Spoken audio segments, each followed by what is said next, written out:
বাংলাদেশ সরকারি কর্ম কমিশনের নবনিযুক্ত সদস্য রাজশাহী বিশ্ববিদ্যালয়ের গণযোগাযোগ ও সাংবাদিকতা বিভাগের অধ্যাপক ডক্টর প্রদীপ কুমার পাণ্ডের শপথ অনুষ্ঠান সম্পন্ন হয়েছে। বৃহস্পতিবার দুপুরে সুপ্রিম কোর্ট জাজেস লাউঞ্জে প্রধান বিচারপতি ওবায়দুল হাসান তাকে শপথ বাক্য পাঠ করান। শপথ অনুষ্ঠান সঞ্চালনা করেন সুপ্রিম কোর্টের রেজিস্ট্রার জেনারেল মোহাম্মদ গোলাম রাব্বানী।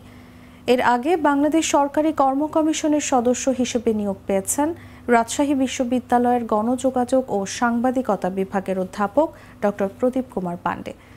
রাষ্ট্রপতি সংবিধানের ১৩৮-এর ১ অনুচ্ছেদে প্রদত্ত ক্ষমতা বলে অধ্যাপক প্রদীপ কুমারকে অন্যান্য প্রতিষ্ঠান ও সংগঠনের সঙ্গে কর্মসম্পর্ক পরিত্যাগের শর্তে তাকে পিএসসির সদস্য নিয়োগ দিয়েছেন বলে গত জনপ্রশাসন মন্ত্রণালয়ের প্রজ্ঞাপনে বলা হয়।